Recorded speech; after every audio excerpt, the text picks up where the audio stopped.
लिखने से पहले पढ़ना पड़ता है बहुत, इतिहास गढ़ने से पहले लड़ना पड़ता है बहुत। और इतिहास में व्यर्थ की बातों का कोई स्थान नहीं होता।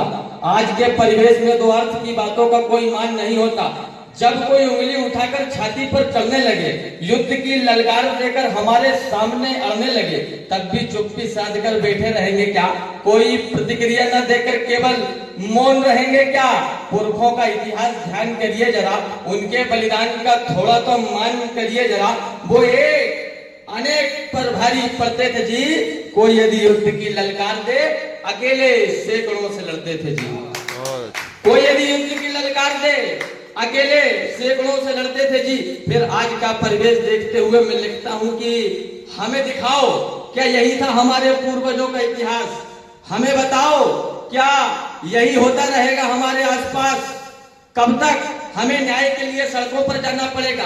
कब तक हमें न्याय के लिए केवल गुहार लगाना पड़ेगा? आखिर कब तक हमें न्याय के लिए केवल गुहार लगाना पड़ेगा? यदि मांग ऐसे ही की जाती तो फिर सत्य सनातन ना होता। यदि किया जाता ऐसे ही विरोध तो फिर ये धर्म पुरातन ना होता। शांति से चले जब तक काम, तब तक युद्ध को टालो।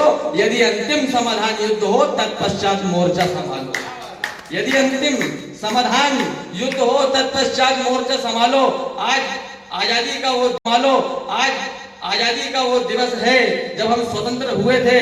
तो आजाद की बात करना, मैं चाहता हूं कि आजाद की बात करें तो उस पर थोड़ा सा लिखने का प्रयास किया था। समुद्र को अल्फाजों में व्यक्त करने की कोशिश करता हूं। इतिहास तो हमारा समुद्र है।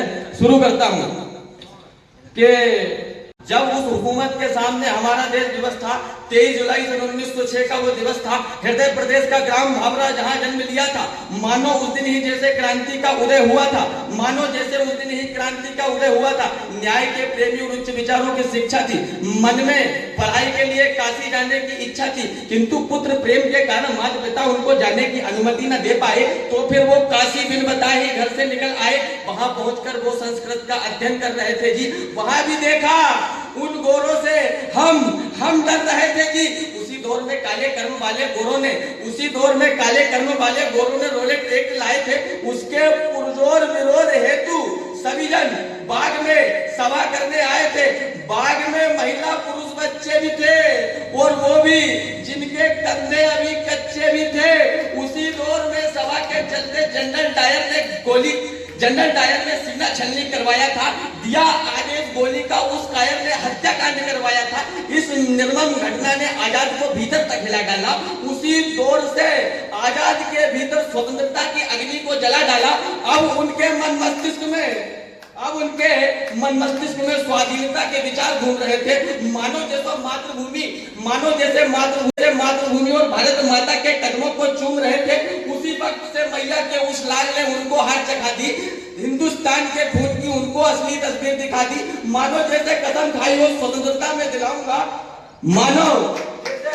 मानो जैसे कसम खाई हो स्वतंत्रता में दिलाऊंगा। कितने भी जतन करे फिरंगी जीते जी हाथ लाऊंगा। अरे कई संघर्ष किए तब जाकर हमको ये स्वाभिमान मिला। उनका बड़ा उपकार है कि हमको आजाद हिंदुस्तान मिला। बहुत अच्छे। उनका बड़ा उपकार है कि हमको आजाद हिंदुस्तान मिला। वो आजाद थे, उनको भी आजादी का चाव था, मूंछों पर ताव था, मन में आजादी का भाव था।